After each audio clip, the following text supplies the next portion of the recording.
राज्यभरामध्ये पावसाचा धुमाकूळ सुरू आहे। वीज कोसळून दोघांचा मृत्यू झालाय तर 5 जण हे जखमी झालेले आहेत। लातूर नांदेडमध्ये 2 शेतकऱ्यांचा मृत्यू झालाय। यवतमाळमध्ये 5 जण जखमी झालेले आहेत। विदर्भ, मराठवाडा, पश्चिम महाराष्ट्र आणि कोकणातल्या वेगवेगळ्या जिल्ह्यांमध्ये अवकाळी पावसाने हजेरी लावली आहे। लातूरमध्ये विजेच्या कडकडाटासह गारपीटही झाली। बीडमध्येही अवकाळी पावसाने हजेरी लावल्याचं पाहायला मिळाले। राज्यातल्या 9 ते 10 जिल्ह्यांमध्ये अवकाळी पाऊस झालेला आहे। या पावसामुळे नगदी आणि रब्बी पिकांना फटका बसल्याचं सांगण्यात येतंय।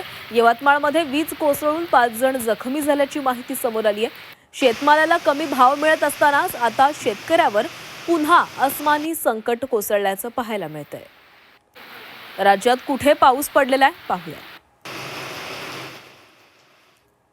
गोंदिया, यवतमाळ, नागपूर, कोल्हापूर, सिंधुदुर्ग, लातूर, सोलापूर, चंद्रपूर आणि इंदापूरमध्ये देखील अवकाळी पाऊस झालेला आहे।